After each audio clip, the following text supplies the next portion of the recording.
Hello and welcome aboard Wooz 2 and to the YouTube channel The Narrowboat Nurse. You find me on an incredibly stormy day, so apologies if the microphone picks that up, but it's nice and cosy in here with the log burner going. Perfect time to have a chat about how long I've been on the boat and my future plans for both myself on the boat and the YouTube channel.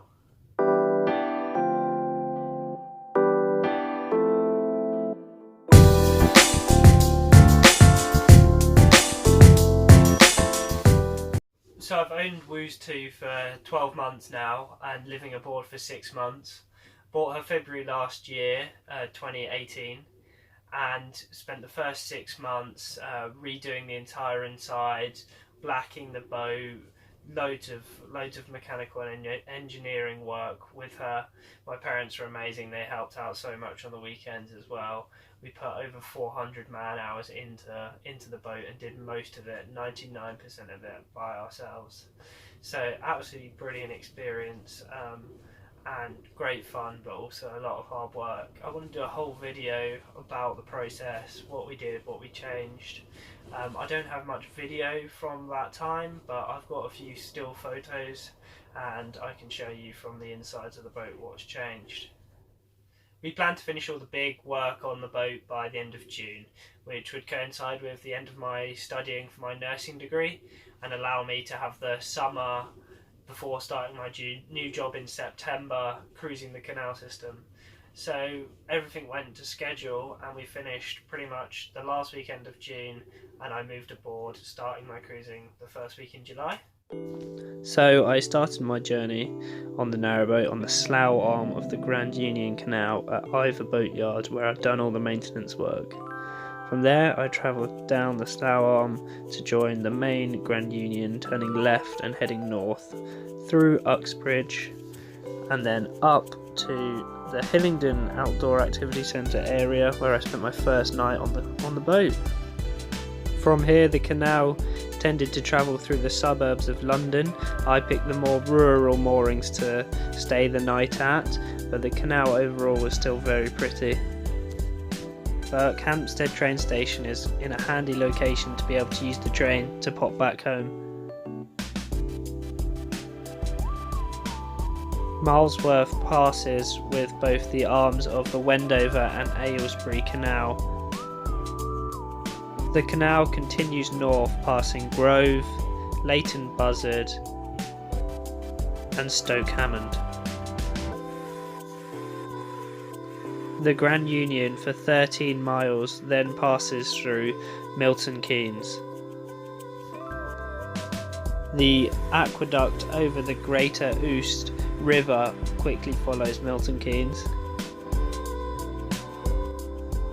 The next major feature of the canal starts at Stoke Bruin with the Blissworth Tunnel. The canal then passes the bottom of the Northampton Arm and up past Nether Hayford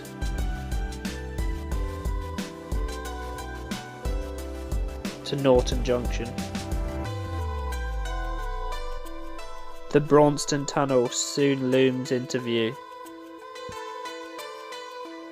I turn left at the famous Braunston Junction Bridge.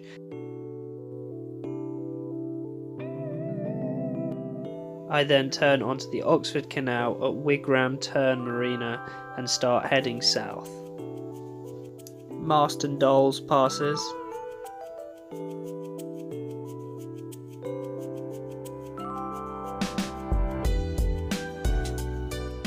As does Claydon and Cropredy.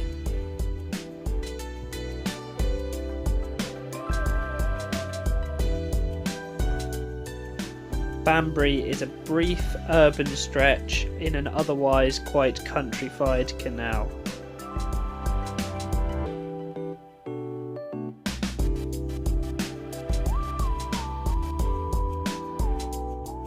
Somerton, Upper Hayford and Lower Hayford pass in quick succession. This section of canal was my favourite that I have travelled so far, as you can often be the only boat in sight and on some beautiful moorings. Kidlington heralded the start of Oxford, and I spent a few days in Oxford city centre. From there I retraced my steps to Duke's Cut and joined the Thames just upstream of King's Lock. Travelling on the unfamiliar wide and flowing waterway that is the Thames, I headed for Newbridge. At Newbridge I turned round and headed back downstream towards Oxford, through the city, and continuing east I headed for Abingdon. The section between Oxford and Abingdon I found quite long with very few places to moor, but the moorings in Abingdon city centre were absolutely stunning. From here I continued on my journey past Appleford, Burcott, Shillingford, Wallingford, Northstoke, Southstoke and Goring. The wide expanse of water was a novelty after the canals, and I absolutely loved it.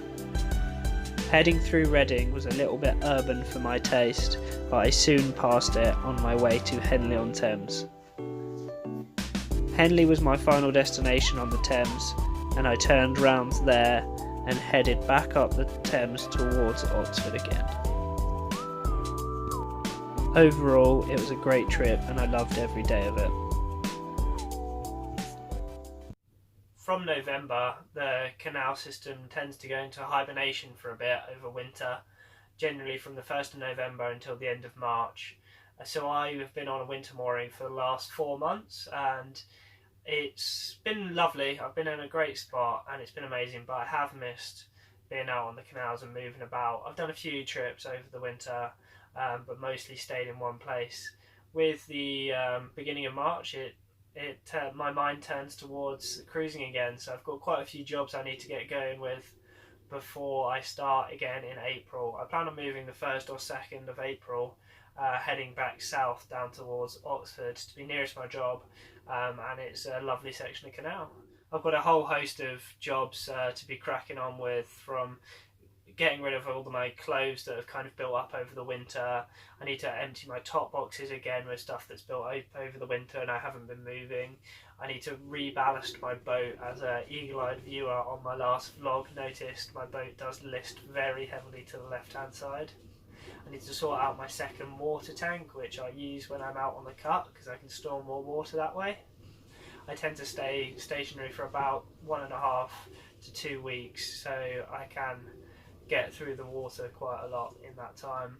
I also have a few odds and ends of engineering I need to do, rewiring a little bit in the engine bay, and also a big old spring clean to get me right ready for being back out on the towpath.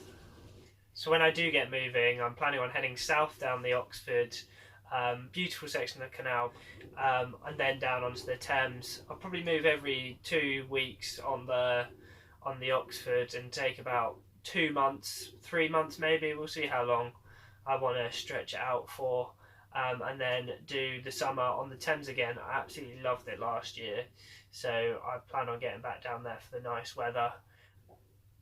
From there I'll then be like a migratory bird and head back north towards Banbury Way in autumn, and then probably spend my winter up here again next year. That's the preliminary plan anyway. It could change, I don't know. I am enjoying cruising this section of the canal, but I have done it twice already, so I don't know whether I might head all the way down the Thames and back up the Grand Union, because that section there is only a 45-minute drive to work as well, so it is possible to cruise all the way out there and see that area, which is a bit fresher for me than doing the same bit again and again. But I haven't decided, and we'll see. You have to stay tuned on the vlogs. Other than the cruising vlogs, I've got a few different videos in the works. I'm going to do some maintenance videos, tips and tricks and how-tos. I'd love to pass a bit of knowledge on that I've learned over the last 6 months on my big learning curve, but I also really want to hear about what you guys do in the comment section below, and just share and learn from each other. I'm definitely going to make a mini series about all the plants I've got. These are my monsteras, and I've got devil ivies over there. My boat's full of the plants, and I think it'll be quite interesting to document them. And then I'm also going to make some other videos just about general life aboard, update videos like this, and yeah, see where we go. I'm sure things will crop up that are interesting. So if you want to keep up to date with all these videos, please hit that subscribe button and the bell icon to get the notifications every time I upload. Thanks so much for watching, guys. I hope you have a good one.